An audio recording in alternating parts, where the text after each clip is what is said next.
Yan, ito. Bali, tinanggal na natin kasi nagpa-pair na siya. Na yung carburetor natin, no. Naikabit na natin. Tapos, nagpa-pair siya. Kada hinahatak mo, prug. Isang ganun lang. Tapos, patay na agad. Ngayon, binuksan natin ito sa may pull starter. Napansin ko, ito, naipit. Ito yung ignition coil wire. Yan. Tapos, ito pa isa, malupit.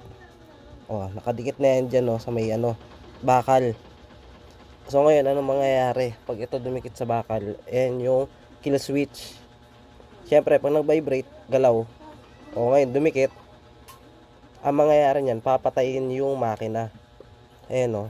Kung mapapansin yung wire na yan, papunta yan dito sa on and off. Ground kasi yung isa dyan. Pag dumikit yan sa, sa ground pala, yan, itong positive niya na to, ang mangyayari, ito ignition coil, hindi magbubuga ng kuryente. Ayan. Tapos ito, check din natin to ignition coil wire. Oh, naipit. Posible, nabalatan. Pwedeng maagaw ng kuryente. Imbis papunta lahat sa spark plug, napupunta rito. Yan. Tapos ito, isa to. Posible ito. Hindi ignition coil lang sira na ito mga to. Pag ganyan.